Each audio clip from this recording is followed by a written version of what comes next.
So hello friends, welcome to ultimate success online tutorial. मैं हूं अभिषेक गुप्ता और आज हम लोग करने जा रहे हैं ईडियम्स एंड फ्रेजेस का पार्ट 7 लेक्चर। जो लोग ये लेक्चर पहली बार देख रहे हैं उन लोगों को मैं बोलना चाहता हूं कि आप लोग ये लेक्चर देखने से पहले हमारे पार्ट 1 से लेके पार्ट 6 तक जरूर देख लीजिए, क्योंकि पार्ट 1 से लेके पार्ट 6 तक का लेक्चर बहुत ही ज्यादा इंपॉर्टेंट है, क्योंकि ये हमारा सजेशन है और 90% के ऊपर चांसेस है कि ये क्वेश्चन आपका एग्जाम्स में कॉमन आने का। तो ये मेरा रिक्वेस्ट है कि प्लीज आप लोग एक भी लेक्चर मिस ना कीजिए, और जितना भी हम लोग सिखाएंगे आपको कुछ भी रट्टा मारने की जरूरत नहीं है, कुछ भी नहीं, बस आप लोग हमारे साथ इमेजिन करते रहिए। हर एक ईडियम सबके दिमाग में छप जाएगा, ये मेरा गारंटी है। अभिषेक गुप्ता का ये गारंटी है कि हर एक ईडियम सबके दिमाग में छप जाएगा।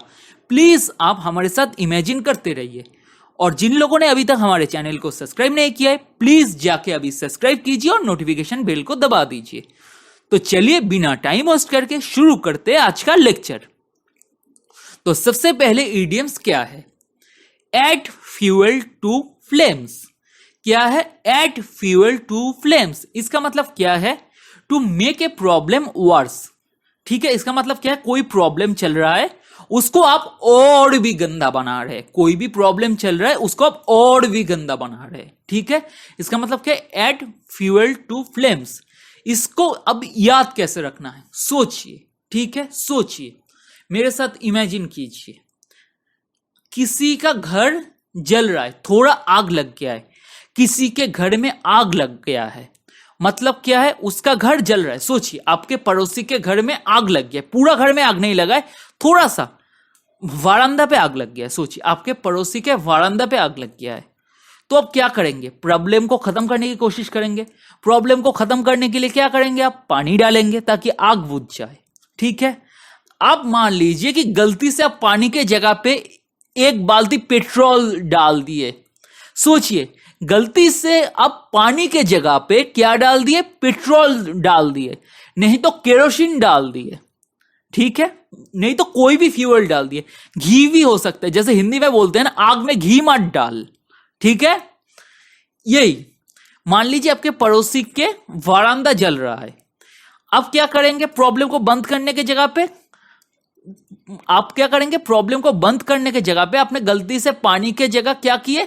पेट्रोल डाल दिए। तो क्या होगा?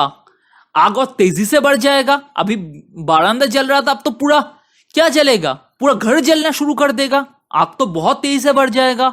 ठीक है, अगर आग पे आप अगर कोई फ्यूल देते हैं तो क्या होगा? आग बढ़ जाता है। ठीक है, क्योंकि फ्यूल क्या होता है? फ्लेमेबल मटेरियल होता है। तो किसी का वारांदा जल रहा है, आप पानी के जगह पे उसके प्रॉब्लम में जाके क्या किए? पेट्रोल डाल दिए, केरोसिन डाल दिए, तो क्या होगा? आग बढ़ जाएगा। मतलब क्या हुआ? उसका ऐसे ही वारांदा जल रहा था, थोड़ा सा प्रॉब्लम था, बट अब जब उसके ऊपर पेट्रोल डाल दिए तो क्या हुआ? आग पूरा बढ़ गया। अब तो पूरा घर जला देगा, मतलब उसका प्रॉब्लम और भी गंदा हो गया। तो इसको हम लोग रियल लाइफ में कैसे देखेंगे? फॉर एग्जाम्पल, आप सोचिए, आप आप आपके बीबी को झूठ बोल के, ठीक है, ऑफिस से आपके सेक्रेटरी के साथ, कोई लेडी सेक्रेटरी के साथ घूमने चले गए। ठीक है, आपको बीबी को झूठ बोल के आपके बीबी को किसी भी हालत में पता चल गया। तो आने के बाद मे बी आपके शर्ट में आपके सेक्रेटरी का लिपस्टिक का निशान वगैरह कुछ मिल गया। ठीक है, तो आपके साथ आपका बीबी क्या कर रहा है? झगड़ा कर रहा है, जोर से झगड़ा कर रहा है। ठीक है, तो क्या है? आपके लाइफ में चल रहा है प्रॉब्लम। सोचिए, आपके बीबी है, आपके साथ झगड़ा कर रहा है। सोचिए, और आपके शर्ट में मिला है क्या? आपके सेक्रेटरी का लिपस्टिक का निशान। तो आप क्या कर रहे हैं? आपके बीबी को समझाने की कोशिश कर रहे हैं। ठीक है, नहीं ऐसा कुछ नहीं है। तो आपके बीबी चिल्ला रहा है, झगड़ा हो रहा है, मतलब आपके लाइफ में चल रहा है प्रॉब्लम।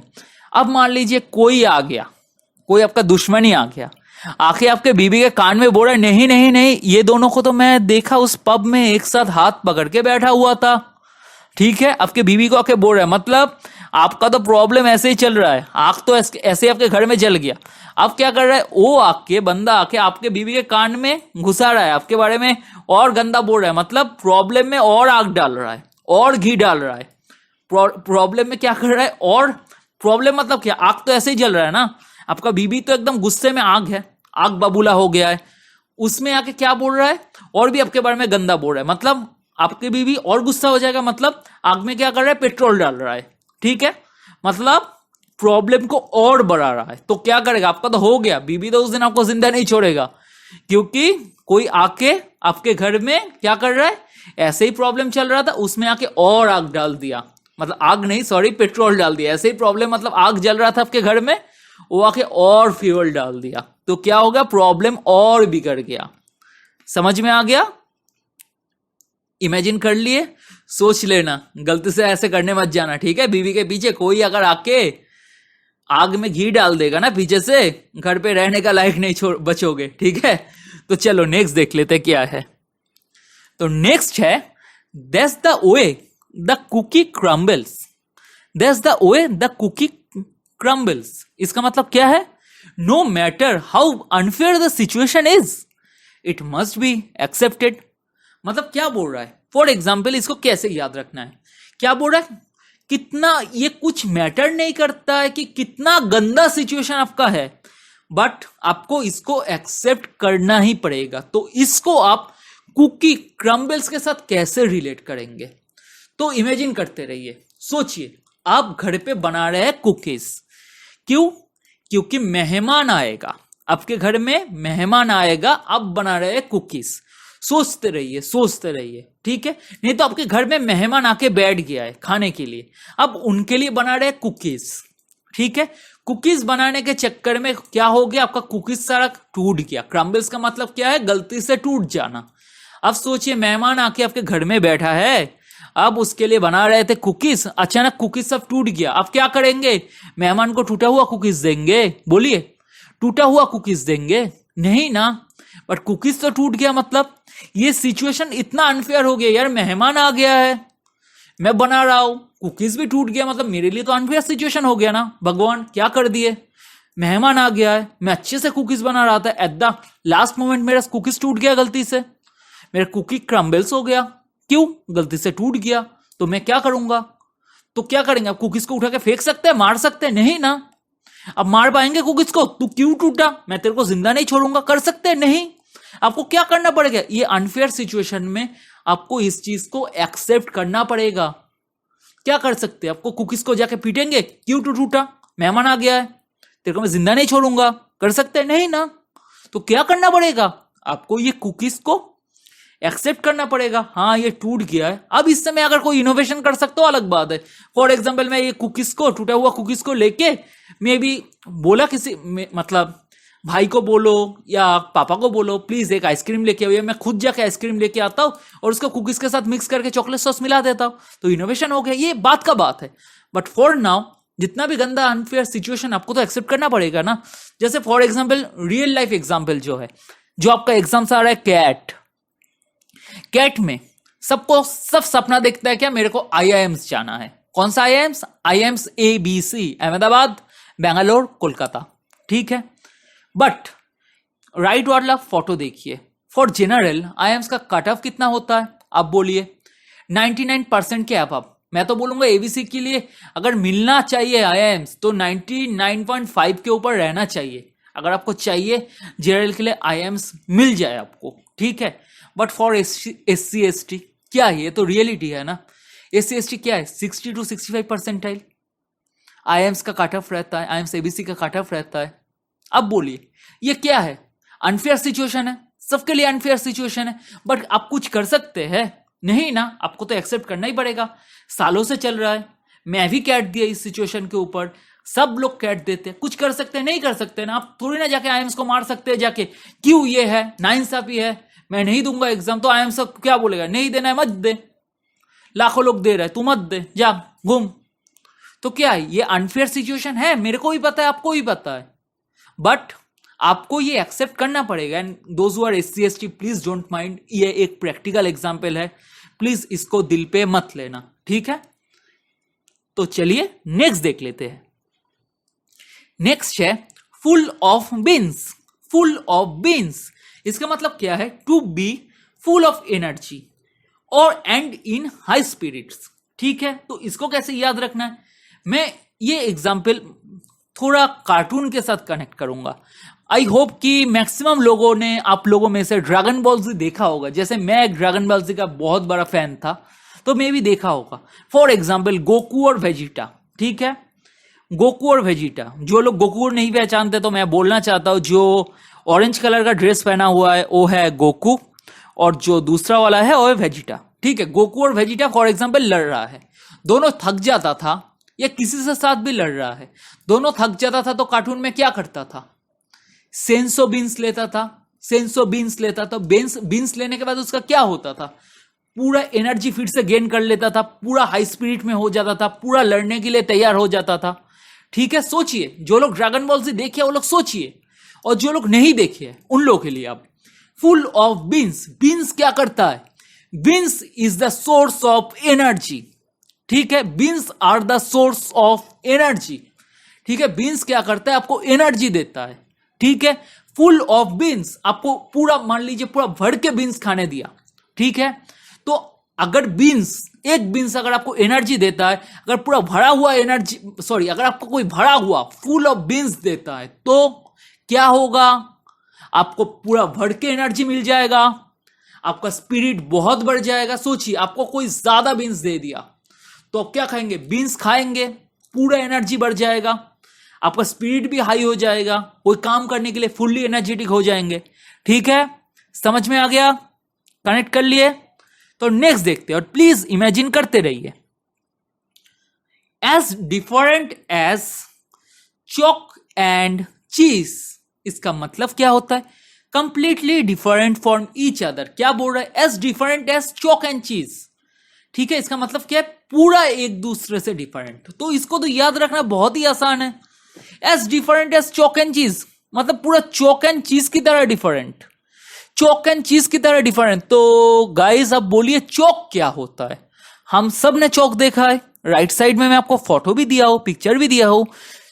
बचपन में स्कूल में हर एक टीचर हम लोग को चॉक से पढ़ाते थे, ब्लैक बोर्ड में नहीं तो ग्रीन बोर्ड में, हम सब ने पढ़े हैं चॉक से। ठीक है, टीचर किससे पढ़ाते थे, चॉक से पढ़ाते थे। कहां पे, ब्लैक बोर्ड या ग्रीन बोर्ड पे। ठीक है, तो चॉक है। और चीज क्या है, खाने का चीज है, पिज्जा में दिया जाता है, बर्गर में दिया जाता है, सैंडविच में दिया जाता है, या बहुत कुछ में, लजानिया वगैरह बहुत कुछ में अभी चीज दिया जाता है। ठीक है, रोल में भी चीज दिया जाता है। मतलब चॉक क्या है, चॉक जो ब्लैक बोर्ड में हम लोग लिखते हैं, और चीज क्या है, खाने का चीज है। तो अब बोलिए चॉक एंड चीज का कोई सिमिलरिटी है, अब बोलिए पूरा अलग है ना। फॉर एग्जाम्पल, अगर आप क्या है, इंसान है और दूसरा रास्ते से कुत्ता जा रहा है, तो आप दोनों में कोई सिमिलरिटी है, अब तो इंसान है ना, दूसरा कुत्ता है, सिंपल सा बात है। तो सेम चीज खाने का चीज है और चॉक लिखने का चीज है, दोनों as different as chalk and cheese. पूरा बोल रहा है चॉक एंड चीज की तरह डिफरेंट, मतलब पूरा completely different from each other. ठीक है, एक दूसरे से पूरा कॉम्प्लीटली डिफरेंट है। ठीक है, आई होप कि ये आपको, आपके दिमाग में पूरा बैठ गया होगा। किसी को रट्टा मारने की जरूरत नहीं है, मैं फिर से बोल रहा हूं, जस्ट मेरे साथ इमेजिन कीजिए। तो चलिए नेक्स्ट देख लेते हैं। तो नेक्स्ट क्या है, इन ए पिकल। इन ए पिकल का मतलब क्या होता है, to be in a difficult situation. तो इसको कैसे कनेक्ट करेंगे और कैसे याद करेंगे, तो इसके लिए आपको थोड़ा ज्यादा इमेजिन करना पड़ेगा। तो ब्रेन को तैयार कर लीजिए, अब आप लोग इमेजिन करना शुरू करेंगे। तो इन ए पिकल का मतलब क्या होता है, to be in a difficult situation, मतलब बहुत गंदा सिचुएशन में फंस जाना। ठीक है, तो पिकल क्या होता है, अचार। ठीक है, पिकल क्या होता है, अचार। सीधा हमारा दिया हुआ पिक देखिए, ये क्या है, ये अचार बन रहा है। मतलब अचार बन रहा है, मतलब अचार कैसे बनता है, ऐसे ही बनता है कि एक ग्लास जार के अंदर कोई भी फल, आम का हो या कुछ भी हो, ग्लास जार के अंदर रख देता है तेल डाल के या कुछ भी डाल के, और धूप में सुखाने दे देता है। ठीक है, तो मैं इधर एग्जांपल दे रहा हूं खीरे का अचार, मतलब क्यूकम्बर अचार, क्यूकम्बर पिकल। तो ये पिक्चर देखिए। ठीक है, क्या किया है, बहुत सारे क्यूकम्बर को एक ग्लास जार में बंद कर दिया है। ठीक है, तो आप सोचिए, अपने आप को इमेजिन कीजिए आप एक क्यूकम्बर है, आप अपने आप को इमेजिन कीजिए आप एक क्यूकम्बर है, एक खीरा है, सोचिए, और अब से बनाया जा रहा है अचार, आपके थ्रू बनाया जा रहा है अचार। ठीक है, तो अचार कैसे बनता है, पहले ग्लास बोल लिया या उसके अंदर तेल दिया या कुछ भी फ्लूइड दिया, फ्लूइड डाल दिया, उसके अंदर बहुत सारा क्यूकम्बर डाल दिया। अब लास्ट क्यूकम्बर जो है वो आप है। सोचिए आपको ग्लास जार में डाला जा रहा है, सोचिए आपको डाला जा रहा है ग्लास जार में, ठीक है, कोई जगह नहीं है, जो थोड़ा सा जगह हुआ था उस जगह पे आपको डाला जा रहा है। सोचिए बाकी सब जगह बाकी क्यूकम्बर से फुल है, लास्ट क्यूकम्बर आपको डाला जा रहा है, डाल दिया, ठीक है, सोचिए आपको डाल दिया, बंद कर दिया, पूरा फ्लूइड से अब भरे हुए है, जैसे पिक्चर में पूरा फ्लूइड से भरा हुआ है, पूरा फ्लूइड से भरा हुआ है, आपको हिलने डुलने का कोई जगह नहीं है और ग्लास जार भी ऊपर से बंद है। मतलब क्या है, पिकल आपके थ्रू बन रहा है, ठीक है, इन्हें पिकल आपको पिकल बनाने के लिए तैयार कर दिया है, ग्लास जार बंद कर दिया है, आपको हिलने डुलने का कोई जगह नहीं है, मुंह तक पूरा कोई फ्लूइड से ढका हुआ है, मे भी मान लीजिए पानी है नहीं तो तेल है, तो आपका सिचुएशन अब कैसा है आप खुद बोलिए, सोचिए, आपको ऐसे ढक के दिया, आप सोचिए आपका सिचुएशन क्या है, बोलिए। बहुत डिफिकल्ट सिचुएशन में आप फंस गए, हिल नहीं पा रहे, डुल नहीं पा रहे, बात नहीं कर पा रहे, समझ में आ रहा है, सांस भी नहीं ले पा रहे क्योंकि बर्तन पूरा ढक दिया है। मतलब आपका सिचुएशन अभी बहुत डिफिकल्ट है, ठीक है। तो इने पिकल अगर बोलेगा ना, मतलब क्या है, इने पिकल, पिकल के अंदर, सोचिए इने पिकल, इन ए पिकल, पिकल के अंदर, मतलब ग्लास जार के अंदर आप है बंद, चारों तरफ हिलने डुलने का नहीं है जगह। ये फोटो देखिए अच्छी तरह से, हिलने डुलने का नहीं है जगह, फंस गए अब बहुत डिफिकल्ट सिचुएशन में। समझ में आ गया। ऐसे में एक नॉर्मल डेली लाइफ एग्जांपल देता हूं कि मंदिर वगैरह में बहुत भीड़ होता है। मान लीजिए ऐसे आप कोई मंदिर में गए, इतना भीड़ है कि आप पूरा फंस गए हो, हिल नहीं पा रहे हो, डुल नहीं पा रहे हो, मतलब आप एक बहुत डिफिकल्ट सिचुएशन में फंस गए हो। मतलब क्या सिचुएशन है, इन्हें पिकल, ठीक है। ये ईडीएम सबके दिमाग में छप जाना चाहिए, ठीक है। कोई आपको ऐसे नहीं समझाएगा, ये मेरा टेक्निक है, ठीक है, ये मेरा बनाया हुआ टेक्निक है, किसी का कॉपी किया हुआ टेक्निक नहीं है, ठीक है। कोई आपको ऐसे नहीं समझा सकता है, कोई अगर समझाएगा तो हमसे कॉपी कर रहा है, सिंपल। तो चलिए नेक्स्ट देख लेते हैं, कॉट रेड हैंडेड। ये बहुत ही कॉमन ईडीएम्स है, आप सबने सुने होंगे। रंगे हाथ पकड़ना, हिंदी में जिसको बोला जाता है रंगे हाथ पकड़ना, ठीक है। कॉट रेड हैंडेड मतलब क्या है, caught in the act of doing something wrong such as cheating, stealing या किलिंग या कुछ भी, ठीक है। एकदम रंगे हाथ पकड़ना। मान लीजिए आप चीटिंग कर रहे हो, फॉर एग्जांपल एग्जाम हॉल में चीटिंग कर रहे हो, चीट लेके, सोचिए चीट लेके, पीछे टीचर आके खड़ा है, जब भी आप चीट को फेंकने जाओगे सीधा आपके हाथ पकड़ लिया। सोचिए एग्जाम हॉल में आप चीट लेके चीटिंग कर रहे हो, चीट लेके, ठीक है, चीट, छोटा सा पेपर में आप लिख के लेके गए हो, लेके चीट कर रहे हो, पीछे टीचर खड़ा है, आपको पता नहीं है, चुपचाप देख रहा है, आप चीट कर रहे हो। जब आपका लिखना कंप्लीट हो गया, चीट को आप छुपाने जाओगे, टीचर उसी वक्त आपको पकड़ेगा चीट के साथ, और क्या करेगा, मतलब क्या हो गया, कॉट रेड हैंडेड, ठीक है। फॉर एग्जाम्पल लेफ्ट वाला पिक्चर देखिए, आशीष चांचलानी का वीडियो, दोनों एक दूसरे के कॉपी से देखिए चीटिंग कर रहा है, ठीक है। जादू और दूसरा बंदा एक दूसरे के कॉपी से चीटिंग कर रहा है, और आशीष बना था क्या, टीचर, दोनों को चुपचाप देख रहा है। अगला सीन में क्या करते हैं, दोनों को पकड़ता और थप्पड़ मारता है सीधा, पूरा एकदम कॉट रेड हैंडेड, मतलब दोनों को चीटिंग करते हुए पकड़ना। नेक्स्ट वाला पिक देखिए, चोर चोरी करके निकल रहा है, ठीक है, और पुलिस खड़ा है, मतलब एकदम रंगे हाथ पकड़ना, ठीक है। मान लीजिए फॉर एग्जाम्पल कोई मर्डर किया है, सीधा मर्डर किया है, ठीक है। मर्डर करने के बाद जब वो निकल रहा है, ठीक है, उसी वक्त पुलिस आके कोई पकड़ता है। नहीं तो मर्डर किया, कोई गोली मारा, पीछे से पुलिस आके उसके हाथ में गोली मार देता है ताकि उसका रिवॉल्वर गिर जाए। ये मतलब ये क्या हो गया, कॉट रेड हैंडेड, रंगे हाथ पकड़ना, ठीक है। समझ में हो गया, समझ में आ गया, सॉरी स्लिप ऑफ टंग हो गया था मेरा, जो इस वीडियो में आएगा। तो आई होप कि सबको समझ में आ गया होगा। तो चलिए देख लेते हैं नेक्स्ट इडियम्स क्या है। तो नेक्स्ट क्या है, नेक्स्ट है PAT on the back. PAT on the back इसका मतलब क्या है, टू प्रेज और कॉन्ग्रेचुलेट और एनकरेज समवन, ठीक है। तो सबसे पहले हमें क्या देखना है, पैट का मतलब क्या होता है। पैट मतलब touch quickly and gently with the flat of the hand, मतलब जेंटली पीठ में थपथपाना। पैट ऑन द बैक का मतलब क्या है, जेंटली पीठ में थपथपाना। तो अब सोचिए, अब किसी को, अपने दोस्त लोगों को पीठ में धीरे धीरे थपथपाते कब है, मारना नहीं बोल रहा हूं, जैसे बर्थडे के दिन बर्थडे बॉम्ब देते हैं उसको मैं नहीं बोल रहा हूं।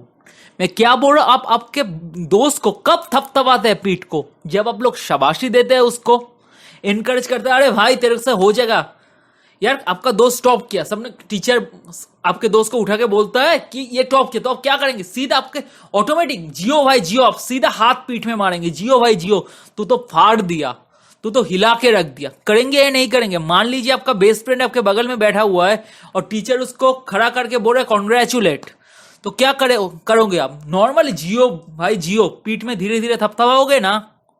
बोलो थपथपाओगे या नहीं? PAT on the back, PAT मतलब धीरे धीरे पीठ को थपथपाना, ठीक है? पैट ऑन द बैक, धीरे धीरे पीठ को थपथपाना। तो आप लोग कब अपने दोस्तों को या भाई को या बहन को या कोई भी हो, कब पीठ को थपथपाते हैं? जब आप उसको प्रेस करते हैं, कॉन्ग्रेचुलेट करते हैं, इनकरेज करते हैं। मान लीजिए आपके दोस्त क्रिकेट खेलने जा रहा है या गाना गाने जा रहा है, अब क्या बोलेंगे? पीठ में हाथ है, भाई तेरे से हो जाएगा, जियो चल तू काम कर, तेरे से होगा। तो चुपचाप थोड़ी ना एकदम अटेंशन पोजीशन में खड़े होके बोलोगे कि भाई तेरा तो हो जाएगा, जीत के आना, थोड़ी ना ऐसे बोलोगे। क्या बोलोगे?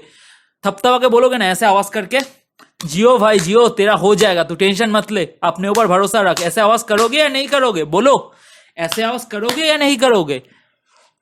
करोगे ना? तो समझ में आ गया। सोचो, तुम्हारे दोस्त कोई कंपटीशन में जा रहे या गाना गाने जा रहे, क्या बोलोगे? भाई एकदम अच्छी तरह से गा के आना, ठीक है, तेरे से होगा, मतलब पीठ थपथपा के बोलोगे ना। सिंपल, ठीक है, कनेक्ट कर लिए, समझ में आ गया। तो नेक्स्ट इडियम्स देख लेते हैं। ये तो बहुत आसान है। पुल वंस लेग, मतलब जोक और टीज समवन। पुल वंस लेग, इसका मतलब क्या है? किसी का टांग खींचना, लेग पुलिंग करना। आप तो करते ही हो, मैं भी करता हूं मेरे दोस्तों के साथ लेग पुलिंग, तो आप भी करते होंगे। लेग पुलिंग का मतलब क्या है? किसी के साथ मजाक करना, किसी का पूरा टांग खींचना सबके सामने, या खुद भी। सोचिए, ये तो मेरे को इमेजिन करने की भी जरूरत नहीं है, आप सबने करते हो। क्यों आप अपने दोस्तों को मजाक नहीं उड़ाते हो? उड़ाते हो या नहीं उड़ाते हो? ऑफकोर्स उड़ाते हो। दोस्तों के टांग नहीं खींचते हो? कोई गलत लड़कियों के साथ अपने दोस्तों का नाम नहीं जोड़ते हो? या कोई गलत लड़कों के साथ अपने लड़कियों दोस्तों के नाम नहीं जोड़ते हो? टांग नहीं खींचते हो? सबके लिए बोल रहा हूं, जो मेरा लड़की स्टूडेंट है एंड जो मेरा लड़का स्टूडेंट है, सबके लिए बोल रहा हूं। क्या आप लोग टांग नहीं खींचते हो? खींचते हो ना। पुल वंस लेग का मतलब क्या है? टू टीज समवन और टू जोक विद समवन, किसी का मजाक उड़ाना। समझ में आ रहा है ना? तो आराम से इसको समझ में आ गया। सुन के ही तो याद आ गया, हमारा डेली का काम है। लोग जा रहे हैं यार, चलो इसको टांग खींचते। यार मैं तो खींचता हूं यार, मेरा बहुत दोस्त है, मैं तो मजे में खींचता हूं। आई होप कि आप लोग भी खींचते होंगे, ठीक है। तो चलिए नेक्स्ट देख लेते हैं क्या है। An old hand. An old hand का मतलब क्या होता है? एन एक्सपीरियंस पर्सन, ठीक है। इतना दिन तक तो मैं आप लोगों को इडियम्स में बहुत इमेच्योर, इनएक्सपीरियंस पढ़ाया हूं। आज पढ़ा रहा हूं एन एक्सपीरियंस पर्सन, मतलब जिसको लाइफ में बहुत एक्सपीरियंस है। एंड ओल्ड हैंड, तो इसको याद कैसे रखना है? एन ओल्ड हैंड मतलब एक बुढ़े का हाथ। सोचिए, एक बुढ़े का हाथ, एक बुढ़े को ज्यादा एक्सपीरियंस होगा या हम लोग जैसे यंग बंदे को ज्यादा एक्सपीरियंस होगा? खुद अपने आप को पूछिए। आपके दादाजी को ज्यादा एक्सपीरियंस होगा या हम लोगों को ज्यादा एक्सपीरियंस होगा? खुद अपने आप को पूछिए। ऑफकोर्स दादाजी का, क्योंकि उसने सब दुनिया देखा है, ठीक है। बचपन से लेकर हम लोगों से इतना इतना बड़ा है, मतलब उसने तो पूरा दुनिया को देखा है ना। उसको दुनिया पे चलने का तौर तरीके हमसे ज्यादा पता है। कौन धोखा दे सकता है, कौन इंसान कैसा है, उसको हमसे ज्यादा नॉलेज है। मतलब एन ओल्ड हैंड का मतलब क्या है? An experience person. इतना दिन तक दुनिया में जिया है तो क्या होगा? बहुत एक्सपीरियंस गेन किया है। और कंपनी आपको जॉब देने के पहले एक्सपीरियंस पूछता है। अगर आप कंपनी में जॉब करते हैं तो आप एक्सपीरियंस लेटर लेते कि मैं 1 साल जॉब किया, 2 साल जॉब किया, 3 साल जॉब किया। तो आपके दादाजी इतना साल तक जिए हैं, इतने साल तक, मान लीजिए 80-90 साल तक जिए हैं, तो उसने तो बहुत एक्सपीरियंस कर लिए दुनिया का। तो मतलब क्या है? इन लोगों का एक्सपीरियंस सबसे ज्यादा है। फॉर एग्जाम्पल आप देखिए, किन किन का फोटो है? आप बोलिए। स्टीव जॉब्स एंड किसका है? बोलिए। धीरूभाई अंबानी जी का फोटो है। मतलब क्या है? ये लोग क्या है? उम्र में तो हम लोगों से बहुत बड़े हैं। एंड ओल्ड हैंड है, बट वो लोग क्या है? बहुत एक्सपीरियंस पर्सन है। मान लीजिए आप नया कंपनी शुरू कर रहे हैं, ठीक है, तो आप स्टीव जॉब्स को ले लिए या धीरूभाई अंबानी जी को ले लिए, अगर हो सकता है पॉसिबल, सोचिए कि इन दोनों को ले लिए या इन दोनों का मदद आपको फ्री में मिल गया, तो आपको सोचने का जरूरत है। ये लोग जिंदगी में बहुत एक्सपीरियंस कमा चुका है, मतलब आपका कंपनी तो एकदम खड़ा तो होगा, ये तो गारंटी है इसका मतलब, ठीक है। तो याद रह जाएगा। एंड ओल्ड हैंड का मतलब क्या है? एन एक्सपीरियंस पर्सन, ठीक है। तो लास्ट जो मेरे को सबसे ज्यादा होता है स्लीप ऑफ टंग, मेरे को बहुत होता है मेरे लेक्चर में, अब देखना थोड़ा बहुत तो होता ही रहता है, ठीक है। मतलब ए माइनर मिस्टेक इन राइटिंग और स्पीच, मेरे स्पीच में ज्यादा होता है, राइटिंग में भी होता है, नो प्रॉब्लम। तो स्लिप ऑफ टंग मतलब क्या है? गलती से कुछ निकल जाना, ठीक है। फॉर एग्जाम्पल मैं क्या बोल रहा हूं, सोचने दो थोड़ा, ठीक है। मैं खाना खाऊंगा, ठीक है, मैं खाना खाऊंगा, तो गलती से मैं बोल रहा हूं मैं थाना खाऊंगा, खाना को बोल रहा हूं थाना, ठीक है। इसका मतलब क्या है? मेरा गलती से स्लिप ऑफ टंग हो गया, खाना को मैं बोल दिया थाना। खेलने जाऊंगा, गलती से मेरा स्लिप ऑफ टंग हो गया, खेलने जाऊंगा, मैं खेलने नहीं बोला, थेलने बोला, मतलब गलती से मेरा स्लिप ऑफ टंग हो गया, ठीक है, गलती से कुछ मिस्टेक बोल दिया। लिखने के टाइम में I am going to school, ठीक है, I am going to school, कभी आप मैसेज के टाइम में भी देखना, I am going to school लिख रहा हूं, मैसेज में लिख रहा हूं, गलती से मैं क्या लिखला, ये देखिए अभी मेरा स्लिप ऑफ टंग ऑटोमेटिक हो गया, ठीक है। गलती से मैं क्या लिखा, I am school, I am going to school में लिख रहा था, ठीक है, I am going to school में लिख रहा था, गलती से मैं क्या लिख दिया, आई एम स्कूल, मतलब स्लिप ऑफ टंग, लिखने में गलती हो गया। ऐसे ही माइनर मिस्टेक जो हो जाता है। आई होप कि आपको लेक्चर बहुत ही अच्छा लगा होगा। अगर लेक्चर अच्छा लगे तो मेरा एक ही रिक्वेस्ट है, प्लीज जितना हो सके लाइक कीजिए, कमेंट कीजिए, अच्छा लगेगा अगर आप लोग कुछ अच्छा फीडबैक देंगे तो, ठीक है। अगर कोई भी समझने में प्रॉब्लम हो रहा है प्लीज बोलिए, फीडबैक दीजिए, और अपने दोस्तों के साथ जितना हो सके शेयर कीजिए जो लोग एग्जाम्स का प्रिपरेशन ले रहे हैं। मैं फिर से रिपीट करूंगा, हर एक ईडीएम्स बहुत ही ज्यादा इंपॉर्टेंट है एंड 90% के ऊपर चांसेस है कि ये ईडीएम्स आपका एग्जाम में कॉमन मिलेगा। तो ये मेरा रिक्वेस्ट है, प्लीज आप लोग एक भी ईडीएम्स मिस ना करें, ठीक है। सब कुछ आपको याद हो जाएगा, हमारा ट्रिक्स फॉलो कीजिए, बस इमेजिन करते रहिए, ठीक है। और जिन लोगों ने अभी तक हमारे चैनल को सब्सक्राइब नहीं किया है प्लीज चैनल को सब्सक्राइब कर लीजिए और नोटिफिकेशन बेल को दबा दीजिए, और अपने फ्रेंड्स के साथ प्लीज शेयर कीजिए। कोई इतना अच्छी तरह सबको नहीं समझाएगा, ये मेरा गारंटी है। इतना सारा यूट्यूब चैनल है, इतना सारा कोचिंग सेंटर है, मैं नाम किसी का नहीं ले रहा हूं, 50,000 60,000 लेता है आप लोगों से, जाके देखिए और हमारे लेक्चर कंपेयर करके बोलिए। फ्री में सब कुछ प्रोवाइड कर रहा हूं, एक लाइक तो बनता है ना, आप लोग पढ़े, आप सोचिए, एक लाइक दीजिए प्लीज, ठीक है। तो चलिए friends, bye, have a nice day.